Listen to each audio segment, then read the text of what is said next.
during what all of the delegates have said thus far.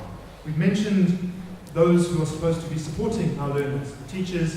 We've even heard from Lenny about people who are supposed to be providing food and things like that, not doing their jobs.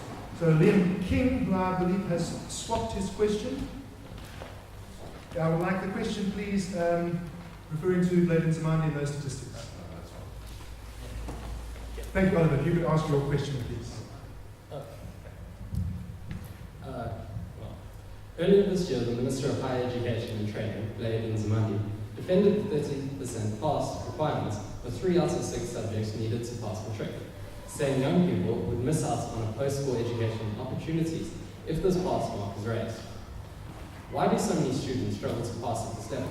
Does this mean that a large number of teachers do not have enough knowledge in their subjects? Does your party believe the standards need to be raised? I'm sure you're going to want to give a half a response and then to deal with that question, please. Well, I think we agree definitely that we need to do more to improve our education system, particularly the training of our teachers. We must not forget that the teachers that we have in our schools, particularly in our schools, are teachers who are product of Bantu education. And that's a fact. They were taught through Bantu education, and they are teaching our children. So there is a challenge that we have. But unfortunately, we don't have the luxury in South Africa to say, well, if you were taught in Bantu education, let's put you aside, let's wait up until we produce proper teachers. Unfortunately, as the ANC, we take responsibility. We are saying, it's us that are saying, we made a mistake. And by the way, as SASCO within the ANC, we have been raising this issue. And the ANC at least has been listening to us. That we made a mistake by closing teacher colleges. We made a mistake by closing teacher colleges because of the very neoliberal policies that the DA is subscribing to, of a lean and mean government who said, no, we need to reduce public spending. And we did that. And we made mistakes and we did it. And we have acknowledged it.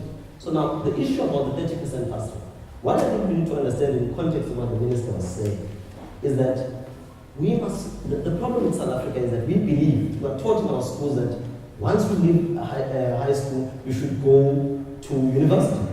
I went to university and I regret it. I mean, I see there were a few of my friends who actually went into internships, went into learnerships, and are working with Transnet today. They went to those programs. For many friends who went to go and work who went to go to FET colleges, and they really got practical training, and they are working, and they've been able to access employment. The reality is that if you're a graduate with a Bachelor of Arts degree, it's very difficult to find employment. That's the reality. So we need to be really pushing young people to training. We've got an inverted logic in South Africa. We've got more students who are in universities than those we have in FETs. And unfortunately, that's why we disagree with the National Development Plan. Even government disagrees with it on this particular issue. Quite clearly, that the targets of the National Development Plan still sustain the same issue, that we have more students in universities than those who are in colleges. And we're changing that around because it's unsustainable for a developing country like ours. We need more students who are in training, more students who are going to be able to do practical work. We need more plumbers, we need more boiler makers. That is where we need to go as a country to be able to be successful. But yes, we are doing much more to ensure that we improve teacher training. That's an issue really linked to the question of teacher training. And also, if you have got a school that does not have adequate resources in the classroom, what you find is a situation where even good teachers are demotivated because they don't have the relevant and adequate facilities to be able to teach. And children also get demotivated from education and they drop out because of these reasons, because there's no adequate infrastructure. And we agree with that. This is a problem nationwide. That's what I was saying. I was not saying that the Western Cape is isolated with problems. I was trying to demystify this whole theory that the Western Cape is the best thing that is ever happened to South Africa, and there's nothing else that is happening besides what's happening in the Western Cape. By the way, the matric last year, the matric student who did best was coming from a rural school in the Gauteng, not in the Western Cape. The student that did best in the Western Cape was coming from a semi-private school in the Western Cape. Now, so that is the reality of the inequalities in our system. So what we are saying is that let us improve teacher training, let us improve, we have provided workbooks for 6 million students, regardless of whether they are rich or poor, come from rich backgrounds or poor backgrounds. workbooks from students in grade 1 up until grade 6. And I want to extend it to even students in high school.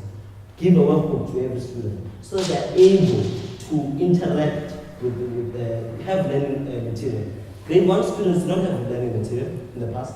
They just went, when I was in grade 1, I only had the 2 choir, actually a 72-page exercise that I used. Today, our children have workbooks. They're able to interface, and it's an exciting moment for South Africa when our children have something that they go back home with. The problem is, the benefits that we have. I come from a family that is relatively well off compared to my fellow brothers and sisters. I had an opportunity when my mother was a teacher. She would be able to assist me with my homework. The challenge we have in South Africa is that when our kids from poor schools go back home, they can't be able to get assistance. They don't have aftercare facilities, which is something that we want to introduce in our communities, and I'm sure that Jay will agree with us. Let's introduce aftercare facilities. We do have churches in our communities.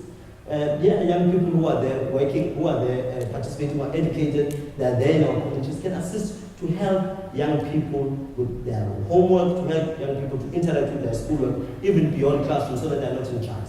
That is what we want to say. So just to take you back to the earlier part of the question, is our matric at the right level? Is it not too easy? Do you think it's a valuable certificate? Look, we think that our matric should not be viewed in isolation. We need to look at our education system as a whole. The problem with South Africa is that we have this a lot of obsession about matric. We need to look at our schooling system as a whole, which then produces matric. Because matric mainly is actually a lot of work that has been done in previous grades. So what we need to say, that is what the problem in South Africa is that we have changed our education system a lot. Because we're trying to get the best model. The reality is that you won't get necessarily the perfect model in education. We're not saying this is the perfect model, this CAP system that is there, but we're saying the good thing about it is that it now focuses more on maths and literacy. So it will assist our students to be able to deal with the mathematics, to assist our students to be able to read and write. That is what is important in our system. We're so confident about our system, but we are open to improving it and making sure that we ensure that young people get the best quality education. Thank you. And Bali, I just want to remind you of the two parts of the question. The first was that, is the South African matric at the right level? And the second part of the question is, you've already mentioned that you have a problem with the quality of our teachers and their subject knowledge. You said you wanted to give incentives. Perhaps you could expand upon that point a little. Thank you. Sure. Oliver, good question. And the fact of the matter is, Ben Zimande's comment is indefensible. And I'm happy to go on record saying that he's probably the worst minister that we've had when it's come to education in this regard, because he's been woefully laissez-faire when it's come to actually needing to intervene and make the right calls when it comes to our education. So I don't really care about all the stats that have been thrown around here. The fact of the matter is, it is never good in a country to say that somebody having 30% is a good enough pass rate for them. And I like that my colleagues touched on EPTs, because it's all very well to say that people must now have their 30% and go and get vocational training. What we as Democratic Alliance say is that people should have a choice. So let's have good enough education so that somebody can actually pass with a decent pass rate, and then decide that if they want to go to an FT college, if they want to get vocational training, that's something that's open to them. But should they wish to go to tertiary institutions to get, the more theoretical and academic ability to study, then that should be something that they have. Not that they're forced now into being in a vocation that they don't want to be because all they've got is 30%, because our ministers weren't able to do the adequate planning that would have been able to help them to actually get to that level. When it comes to the teaching, as I said, and the promotion and incentives that we would provide, we first of all professionalize teaching, and we already have a campaign as a DA to say that we need to, have teachers. In America, they have something called Fulbright, where they have a scholarship where they get young people who want to be teachers to be able to do their teaching, to go across the world, do different things. We have friends on the channel. Yeah, okay, thanks.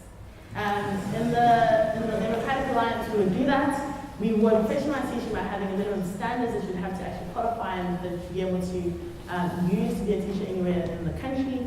We'd have competency testing so you can make sure that our teachers actually knew what they were teaching people. And we promote things like short-term contracts where you get young people who are, needing the skills to become teachers to have maybe 2-year contracts so that you could fill in these places that have been so many gaps, be it maths, be it literacy, be it the arts. And really get our teachers into the classroom that way. And then coupled with what I said before about having regular testing, regular management, and making sure that schools that have teachers that are good will be able to be incentivized incentivize the schools that have teachers that are bad, would be able to be helped to make sure that we're actually getting our kids to be able to get quality education. But just going back to the point raised, I don't think it's conscionable that we can have a minister that can be happy to say that that's something that we should be able to live with. And that's not a problem necessarily for all young people in South Africa, because some of them do get really good into education. But I think the basics here is that if one person is left behind, if one person isn't able to access the kind of opportunity that they want to fulfill their dream because of the bad education system, then we're all being left behind.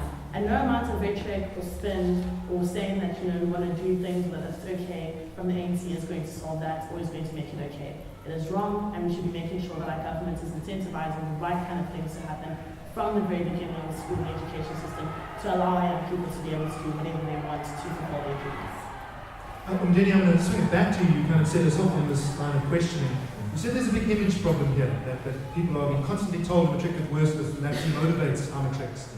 If we change that attitude, do you feel that the document is worth something? People who are educated in your community, do they come out educated? Are they functioning members of society able to do work if they can get their attitude right? Yeah, no, absolutely. And just agree with a few points ANC has said. And the ANC has a lot of good ideas.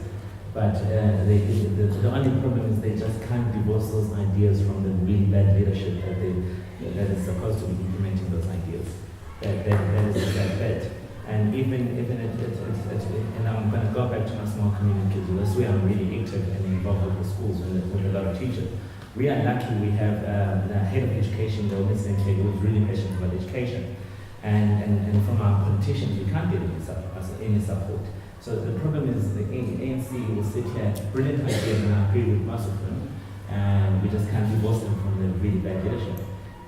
We have people who sit there and literally can't implement the good ideas, which should be helping our people. Thank you very much. We're going to take a very brief break there just to get some more water for the delegates, and then we'll carry on from there. Just 1 minute.